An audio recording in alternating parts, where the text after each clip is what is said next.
नमस्कार, जेएलके media news के आज के इस अंक में आप सभी का स्वागत है। मैं हूं सरबजीत कौर। आइए सबसे पहले शुरुआत करते हैं आज की हेडलाइन से। जम्मू कश्मीर में दम तोड़ रहे आतंकवाद को नहीं दिया जाएगा पनपने। उधमपुर में महिला पुलिस स्टेशन का उद्घाटन करने के बाद पत्रकारों से बात करते हुए कहा पुलिस महानिदेशक दिलबाग सिंह ने। कश्मीर के शोपियां जिले में आज हुए एनकाउंटर में सुरक्षा बलों ने मार गिराए 2 आतंकी, हथियार और गोला बारूद भी किया बरामद। जिला आयुक्त अंशुल गर्ग ने अरनिया में किया तहसील कार्यालय का उद्घाटन, किसानों में लैंड पासबुक भी की वितरित। और सरकार द्वारा अपनाई जा रही युवा विरोधी नीतियों के खिलाफ विश्वविद्यालय के मुख्य द्वार पर युवाओं ने किया प्रदर्शन, डिग्रियां जलाकर जताया अपना रोष। और अब समाचार विस्तार से। जम्मू कश्मीर के पुलिस महानिदेशक दिलबाग सिंह ने उधमपुर में महिला पुलिस स्टेशन का उद्घाटन किया। इस मौके पर एसएसपी उधमपुर सहित पुलिस और प्रशासन के अधिकारी भी मौजूद थे। पुलिस महानिदेशक दिलबाग सिंह ने इस मौके पर एक प्रेस कॉन्फ्रेंस को भी संबोधित किया, जिसमें उन्होंने कहा कि जम्मू कश्मीर को आतंकवाद मुक्त करने के लिए काम लगातार जारी है। उन्होंने कहा कि आतंकवाद अब अपना दम तोड़ चुका है और उसे दोबारा पनपने नहीं दिया जाएगा। उन्होंने बताया कि पाकिस्तान लगातार जम्मू कश्मीर में हथियार भेज रहा है, मगर पुलिस और सुरक्षा बल इन सभी कोशिशों को विफल कर रहे हैं। और लगातार घुसपैठ पाकिस्तान की जा रही है।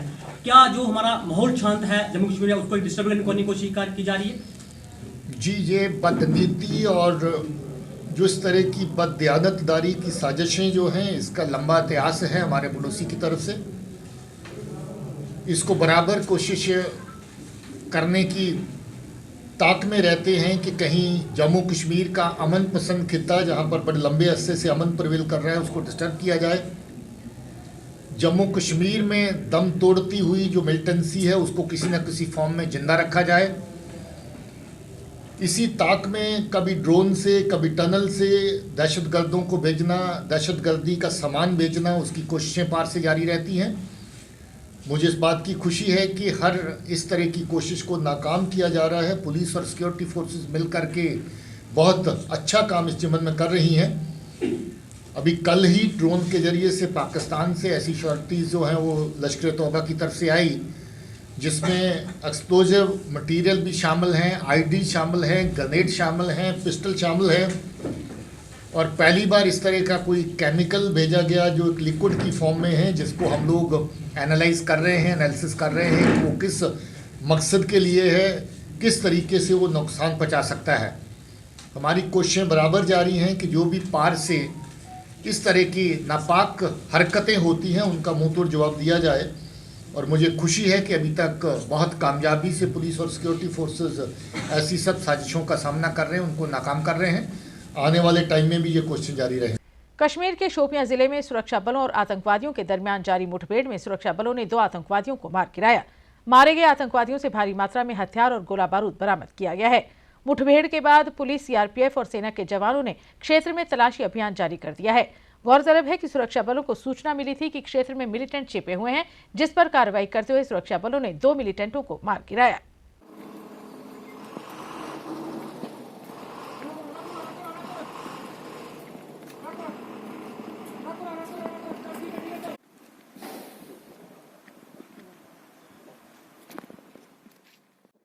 जिला विकास आयुक्त जम्मू अंशुल गर्ग ने आज अरनिया क्षेत्र का दौरा किया और वहां पर तहसील कार्यालय का उद्घाटन किया। जिला विकास आयुक्त ने इस मौके पर आयोजित कार्यक्रम में किसानों को लैंड पासबुक भी वितरित की। उन्होंने इस मौके पर कहा कि सरकार किसानों के हितों के लिए कई काम कर रही है। इस मौके पर प्रशासन के अधिकारियों के अलावा डीडीसी सदस्य सुरेखा भगत, बीडीसी सदस्य कुलदीप राज और नगरपालिका अध्यक्ष रमेश सैनी भी मौजूद थे।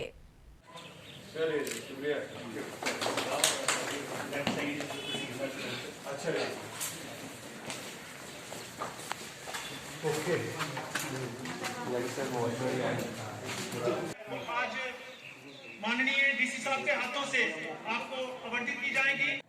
ये प्रोग्राम हम थोड़ा सा काटछाट कर रहे हैं। सबसे पहले तो अरनिया के सभी लोगों को मुबारकबाद देना चाहूंगा। मैं समझता हूं कि हमारे अलावा आप सब लोग मुबारकबाद के हकदार हैं कि काफी अरसे के बाद जो हमारी रेवेन्यू बिल्डिंग है वो कंप्लीट हुई है। क्योंकि कोई भी सरकारी दफ्तर हो, जब वो रेंटेड अकोमोडेशन पे फंक्शन करता है, खास करके जो हमारे पिविटल ऑफिसेज हैं जैसे रेवेन्यू है या रूरल डेवलपमेंट है, तो वो अगर रेंटेड अकोमोडेशन से काम करे तो मैं समझता हूँ इफेक्टिवनेस उस तरीके की नहीं रहती है। तो हमारी कोशिश थी, मैं तकरीबन 6 या 7 महीने पहले यहाँ आया था, तो बिल्डिंग जब मैंने देखी तो बहुत सारे हमारे साथी मिले थे, तो जिन्होंने कहा कि ये एक इम्पॉर्टेंट टास्क है जिसको पहले तुरंत करने की जरूरत है, और खास करके बॉर्डर इलाके के लिए, क्योंकि बॉर्डर इलाकों की मुश्किलातों का शायद अंदाजा बॉर्डर पे आके ही लगाया जा सकता है। दफ्तरों में बैठ के बात करनी आसान रहती है, बट यहाँ आकर ज्यादा बेहतर समझ आती है कि किस तरह की मुश्किलात लोग फेस करते हैं। उसके बाद बहुत सारे हमारे साथियों ने क्रॉप लॉस की और रिलीफ की बात की कि शायद रिलीफ जो है टाइम पर नहीं मिल पाता है, वो भी एक परेशानी थी। हमारी सरपंच साहिबा हमारे साथ हैं, तो इन्होंने भी जब दौरा किया था मैंने, तो उस टाइम इन्होंने भी जाहिर किया था कि बहुत सारे ऐसे हमारे इलाके हैं, बहुत सारे हमारे किसान हैं बॉर्डर पे जो छूट जाते हैं कि जब हेल स्टॉर्म की वजह से या किसी भी वजह से फसल का नुकसान होता है तो टाइम भी रिलीफ नहीं पहुंच पाता है। तो इस बार हमारी ये कोशिश थी कि किसानों के बैंक अकाउंट नंबर्स, उनकी रकबा कितना है, कितना रिलीफ का अमाउंट बनता है, उसको बहुत पहले से हम कैलकुलेट करें, और वो दिसंबर के महीने में हमने ट्रांसफर किया था तहसील ऑफिस में। उसके बाद अब तहसीलदार की अदला बदली में थोड़ा वक्त लगता है, फिर नए तहसीलदार ने ज्वाइन किया है। तो मैं समझता हूँ आज के टाइम पे जो मेरी इन्फॉर्मेशन है कि 80% से ज्यादा लोगों को उनके बैंक खातों में जो है मुआवजा दिया जा चुका है। उसके अलावा भी जो लोग बचे हैं तो अभी भी हमारे पास रिलीफ अमाउंट अवेलेबल है। ऐसा नहीं है कि अगर कोई छूट गया है तो उसको छोड़ दिया जाएगा, पर फिर भी आज एसडीएम साहब यहीं पर रहेंगे तो आप उनके साथ भी बात कर सकते हैं, मुखातिब होंगे। कोई भी ऐसे इश्यूज हैं आपके रिलीफ को लेकर के तो उसको बिल्कुल क्लियर करेंगे हम आने वाले अगले 10 दिनों में। लेकिन लैंड ओनर्स की सहूलियात के लिए लैंड पासबुक्स इशू की जा रही हैं, और सिर्फ जम्मू और श्रीनगर 2 ही ज़िलों में ये फैसिलिटी अवेलेबल है। उसी पासबुक्स को लोगों तक पहुंचाने के लिए और लोगों को अवेयर करने के लिए ये प्रोग्राम शुरू किया गया है। आगे आने वाले टाइम्स में भी हर शनिवार और बुधवार 2 दिनों में हमारे नियाबत लेवल पर कैंप्स लगेंगे इसी तरीके के, ताकि लोगों को डोर स्टेप्स पर उनकी जो है पासबुक्स डिलीवर कराई जा सके। मैं फिर भी लोगों से अपील करना चाहूँगा कि जेके लैंड रेवेन्यू की जो वेबसाइट है उसके ऊपर जाकर वो अपने रिकॉर्ड को ऑनलाइन डिजिटली देख सकते हैं, और तहसील ऑफिस में आने की उनको ज़रूरत नहीं है। जम्मू कश्मीर सरकार द्वारा अपनाई जा रही युवा विरोधी नीतियों के खिलाफ आज युवाओं ने जम्मू विश्वविद्यालय के मुख्य द्वार के बाहर प्रदर्शन किया और युवा विरोधी नीतियों के चलते अपनी डिग्रियां आग के हवाले की। प्रदर्शन कर रहे युवाओं का कहना था कि सरकार उन्हें रोजगार मुहैया करवाने के लिए उचित कदम उठाए और उनकी नियुक्ति सीधे तौर पर करे।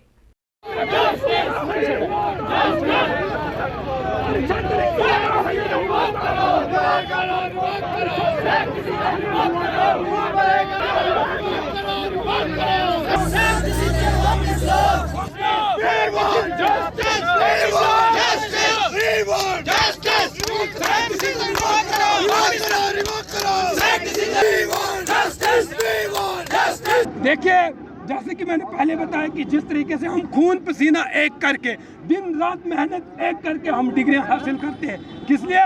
ताकि हमारा एक अच्छा भविष्य उज्जवल होगा, एक अच्छा करियर बनेगा, हम एक अपने और साथ साथ समाज की जो है हम एक डेवलपमेंट या अपना जो है योगदान दे सकेंगे। लेकिन दुर्भाग्यपूर्ण जिस तरीके के जम्मू कश्मीर का जो एलजी प्रशासन है, वहाँ की जो सरकार ने हमारे यानी कि एंटी यूथ के अगेंस्ट में जो पॉलिसीज निकाली है, वो सीधा सीधा हमारे करियर के साथ खिलवाड़ है, हमारी इन डिग्रियों के साथ खिलवाड़ है। तो आज हमने ये निर्णय किया, जब अगर ये डिग्री हमारे काम की नहीं है तो हमने इनको क्या करना है, इसलिए आज हमने इनको जलाने का निर्णय किया हुआ है। हमारी ये है कि जो आपने आरईटी को जो रेगुलराइज किया है जनरल लाइन टीचर में, हम चाहते हैं कि आप 80% जो है आरईटी को करें, 20% जो है आरईटी को करें और 80% जो है वो डायरेक्ट रिक्रूटमेंट हो। और दूसरी डिमांड, जिस तरीके से आपने एक दूसरा डिसीजन निकाला है कि आप मास्टर लेवल को +2 में प्रमोट करोगे 100%, वो हम बिल्कुल बर्दाश्त नहीं करेंगे। कश्मीर घाटी में गत दिनों हुई भारी बर्फबारी से आम लोगों को कई प्रकार की परेशानियों का सामना करना पड़ रहा है। वहीं सड़कों पर भी काफी बर्फ जमा हो चुकी है। प्रशासन ने भी सड़कों से बर्फ हटाने का काम शुरू कर दिया है।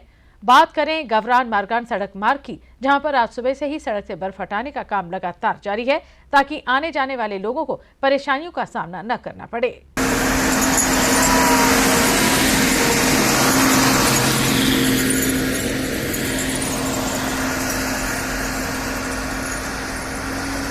जम्मू कश्मीर में आने वाले दिनों में मौसम ठीक रहेगा, जबकि आज और कल आसमान में बादल छाए रहेंगे। इस बात की जानकारी मौसम विभाग के निदेशक सोनम लोटस ने दी। उन्होंने बताया कि आने वाले दिनों में आसमान में धूप खिली रहेगी और मौसम ठीक रहेगा।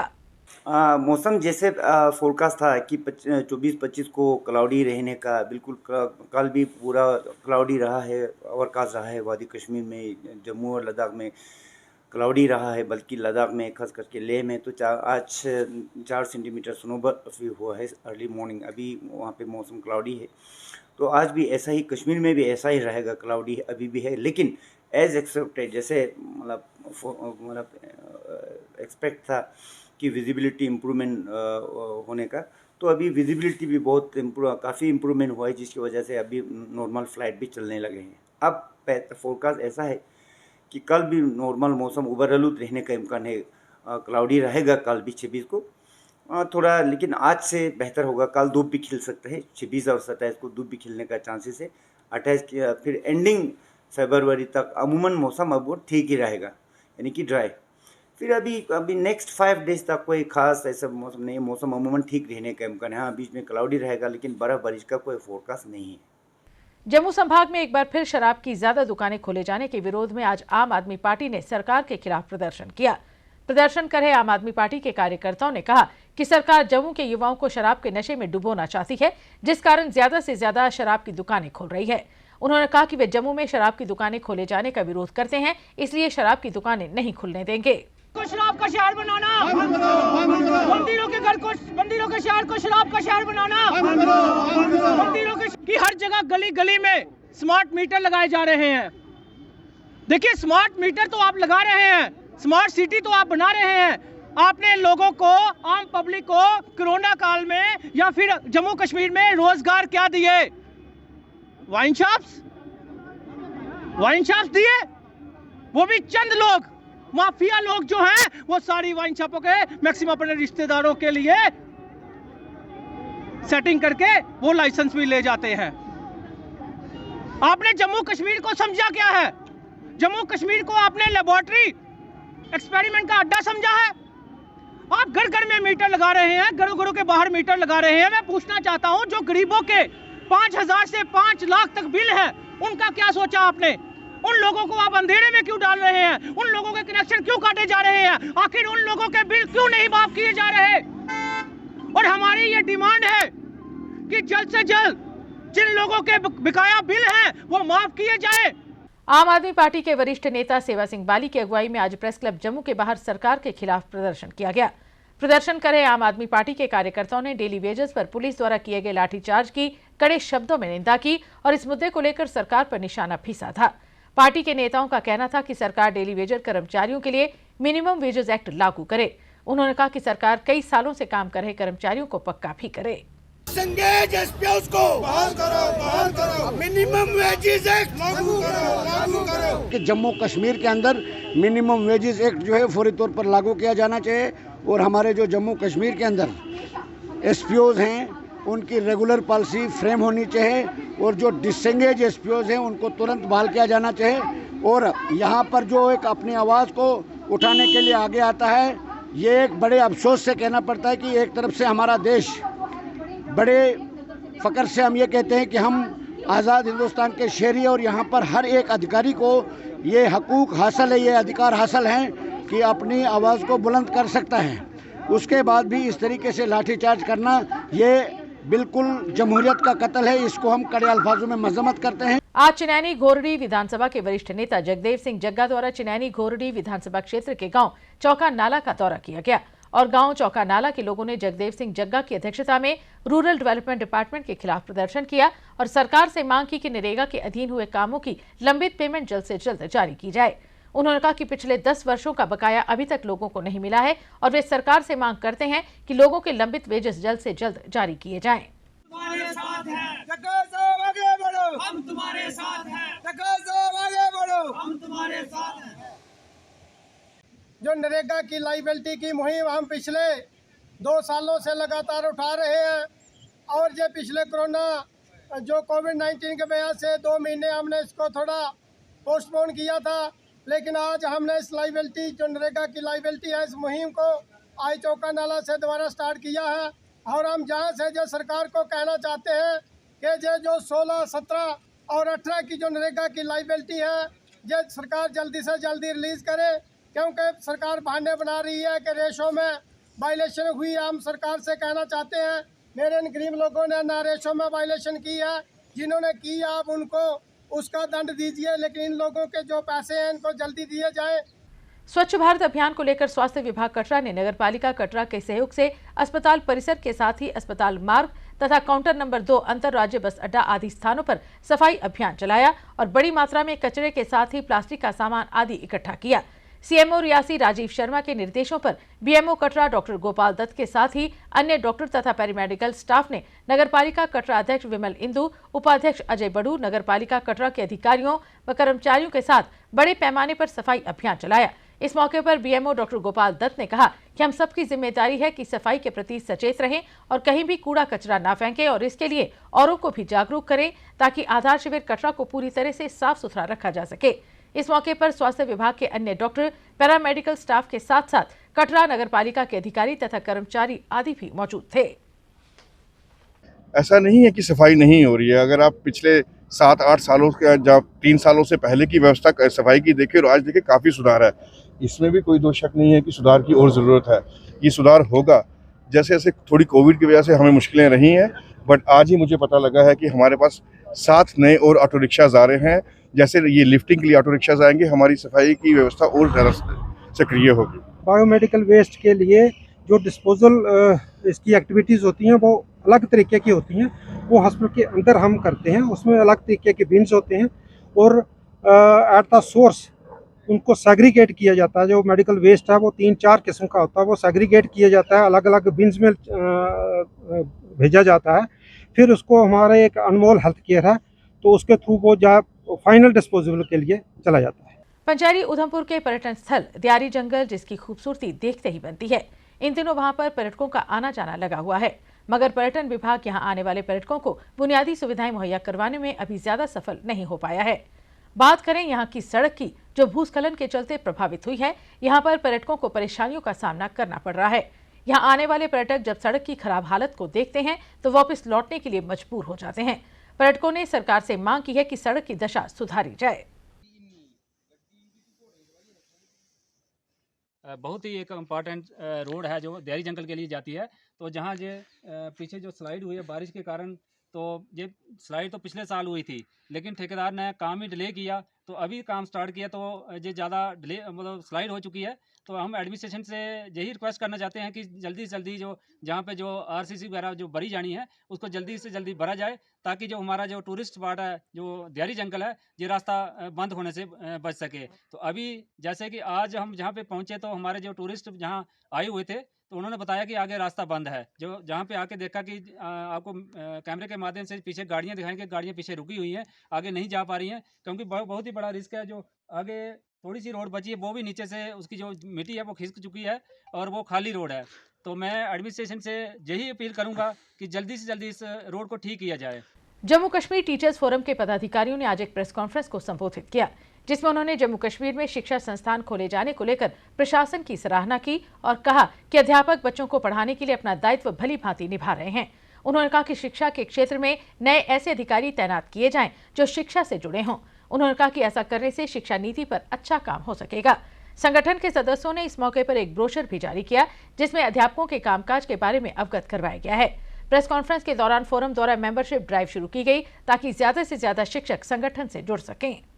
हम एक डिमांड कर रहे हैं कि जहां पर हमारी न्यू एजुकेशन पॉलिसी जो 2020 में लॉन्च हुई थी, हमें उम्मीद थी कि उस पॉलिसी के अंदर जैसे बाकी डिपार्टमेंट्स के जैसे सिविल सर्विसेज होती हैं, इंडियन फॉरेस्ट सर्विसेज हैं, हम डिमांड करते हैं कि इंडियन एजुकेशन सर्विसेज जो हैं ये भी लॉन्च होनी चाहिए, ताकि जो हमारे पढ़े लिखे बच्चे हैं जो कंपल्शन में एजुकेशन डिपार्टमेंट को ऑप्ट करते हैं, अगर ऐसे कोई सिस्टम बनाया जाए कि बच्चे खासकर इस डिपार्टमेंट में आएँ और अच्छी तरीके से जो अच्छी पोस्टों पर होल्ड करें और वो शो के साथ इस डिपार्टमेंट में काम करें, और इससे में जो हमारा डिपार्टमेंट है एजुकेशन शिक्षा विभाग है, इसमें बच्चे काफ़ी इंटरेस्ट से काम करें। तो इसका जो क्योंकि बात जो चाइल्ड है वो हमारी टीचर्स फोरम की हमेशा प्रायोरिटी रही है। हम चाहते हैं कि बच्चों को अच्छी शिक्षा, ये बात नहीं है कि हमारे टीचर अच्छी तरीके से पढ़ा रहे हैं, परंतु जब जंग डायनेमिक हाईटेक बच्चे डिपार्टमेंट के अंदर आएंगे, इससे शिक्षा विभाग का जो स्तर है और बढ़ेगा और जो हम इंटरनेशनल स्तर पर हम कम्पीट कर सकते हैं। Jammu Kashmir national panthers party के चेयरमैन हर्षदेव सिंह ने आज एक प्रेस कॉन्फ्रेंस को संबोधित किया, जिसमें उन्होंने कहा कि भारतीय जनता पार्टी ने वादा किया था कि जम्मू से भेदभाव नहीं होने दिया जाएगा और उसे कश्मीर से ज्यादा मिलेगा। उन्होंने कहा कि भारतीय जनता पार्टी ने अपना वादा पूरा किया है और जम्मू में शराब की दुकानें कश्मीर से ज्यादा करवा दी हैं। वहीं जम्मू में टोल प्लाजाओं की संख्या भी कश्मीर के मुकाबले अधिक है। इसके लिए भारतीय जनता पार्टी बधाई की पात्र है। देखिए, पहले हर एक चीज में कश्मीर को प्रेफरेंस मिलती थी और जम्मू का हिस्सा हर एक चीज में कम रहता था, लेकिन बीजेपी ने ये यकीन दहानी दिलाई थी कि जम्मू का हिस्सा भी अब ज़्यादा होगा और उन्होंने अपने वादे के ऊपर अमल भी किया है। क्योंकि अब देखने में आ रहा है कि कुछ एक शोभा जात में जम्मू का हिस्सा यकीनन ही बढ़ा है। शराब की दुकानें जो है वो पहले नंबर पे आता है जो फील्ड है। शराब की दुकानों में जम्मू खित्ते ने कश्मीर को बहुत दूर पीछे छोड़ दिया है। पहले 224 में से 220 दुकानें जम्मू में खोली गई, 4 दुकानें सिर्फ कश्मीर में। अब 51 में से 45 दुकानें जम्मू को दी जा रही हैं और 6 दुकानें कश्मीर को दी जा रही हैं। पीने का पानी शायद जम्मू में कम हो और लोगों को तालाब से पानी या नदियों से पानी पीना पड़ता हो, लेकिन शराब की कमी जम्मू में नहीं होगी। और शराब के मामले में जम्मू ने कश्मीर को बहुत पीछे छोड़ दिया है। इस लिहाज से भारतीय जनता पार्टी जो कहती है वो बिल्कुल ठीक कहती है। इसी तरीके से टोल प्लाजा में भी जम्मू को जो है हिस्सा जो है वो कश्मीर से कहीं बहुत ज़्यादा है। जम्मू में 4 टोल प्लाजा इस वक्त चल रहे हैं, जिसमें लखनपुर है, जिसमें सरोर है, जिसमें बन है, जिसमें चनैनी है, और 2 और टोल प्लाजा खुलने जा रहे हैं जो अखनूर रोड के ऊपर खुलेंगे और एक रिंग रोड के ऊपर खुलेगा। 6 टोल प्लाजा जम्मू में हो जाएंगे, कश्मीर में तो एक ही है। तो इस तरीके से जम्मू को कश्मीर से ज़्यादा मिल रहा है। तो भारतीय जनता पार्टी जो अपनी पीठ थपथपाती है तो वो ठीक ही थपथपा रही है कि उन्होंने अपने कार्यकाल में जम्मू को ज़्यादा ही दिया है। इसके अलावा भी जो टैक्सेस कलेक्ट किए जाते हैं, 67% पूरे जम्मू कश्मीर में जो टैक्स कलेक्ट होता है वो जम्मू से आता है।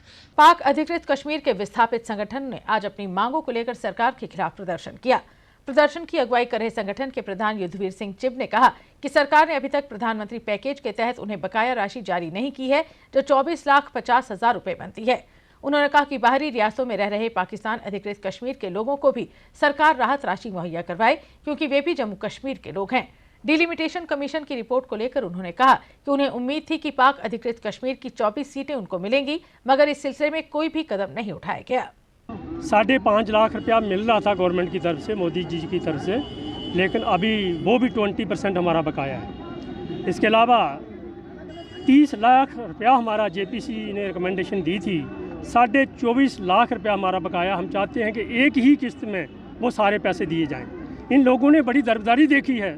70 साल कांग्रेस का रूल चलता रहा, लोग डिमांडें करते रहे, लेकिन किसी ने इनकी कोई नहीं सुनी। लोग गुर्बत में हैं, लोग मजबूरी में हैं, लोग फिर मजबूरी का प्रदर्शन जो है वो ज़बरदस्त करने के लिए इरादा बना रहे हैं। डिलिमिटेशन कमीशन आया था, 24 सीटें हम मांग कर रहे थे, अगर आप हमारा नहीं कर सकते तो हमें 24 सीटें दे दीजिए, हमारे नुमाइंदे चुन लीजिए, हम अपना बात खुद जो है वो आगे गवर्नमेंट के आगे रखेंगे। लेकिन उसके लिए भी हमारा कोई नाम तक नहीं लिया जा रहा है।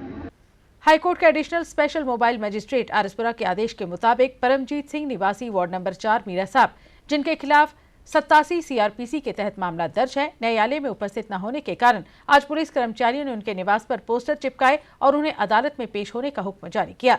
पुलिस कर्मचारियों ने इस मौके पर ढोल बजाकर इस बारे में घोषणा भी की।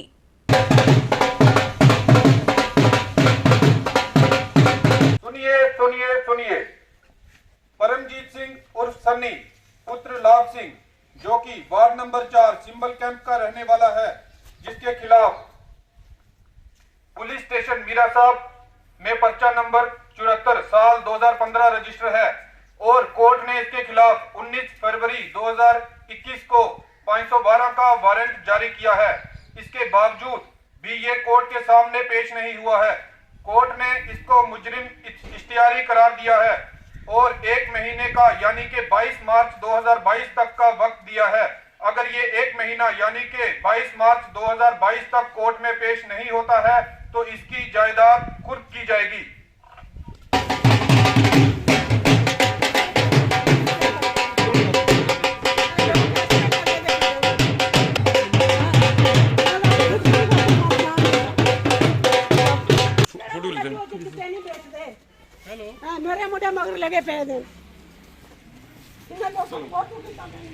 बिजनौर के सुल्तानपुर इलाके में आज एक खड़ी मेटाडोर के साथ मोटरसाइकिल टकराने की घटना पेश आई। इस घटना में 3 युवक घायल हो गए, जिनकी पहचान सुजल कुमार, हरीश कुमार और गगन कुमार के तौर पर हुई है। घायल युवकों को स्थानीय अस्पताल ले जाया गया, जहां से उन्हें प्राथमिक उपचार के बाद government medical college Jammu refer कर दिया गया।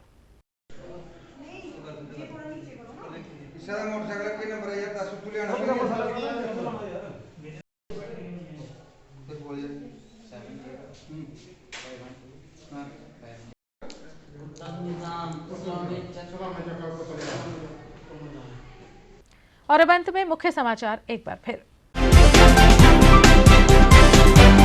जम्मू कश्मीर में दम तोड़ रहे आतंकवाद को नहीं दिया जाएगा पनपने। उधमपुर में महिला पुलिस स्टेशन का उद्घाटन करने के बाद पत्रकारों से बात करते हुए कहा पुलिस महानिदेशक दिलबाग सिंह ने। कश्मीर के शोपियां जिले में आज हुए एनकाउंटर में सुरक्षा बलों ने मार गिराए 2 आतंकी, हथियार और गोला बारूद भी किया बरामद। जिला आयुक्त अंशुल गर्ग ने अरनिया में किया तहसील कार्यालय का उद्घाटन, किसानों में लैंड पासबुक भी की वितरित। और सरकार द्वारा अपनाई जा रही युवा विरोधी नीतियों के खिलाफ विश्वविद्यालय के मुख्य द्वार पर युवाओं ने किया प्रदर्शन, डिग्रियां जलाकर जताया अपना रोष।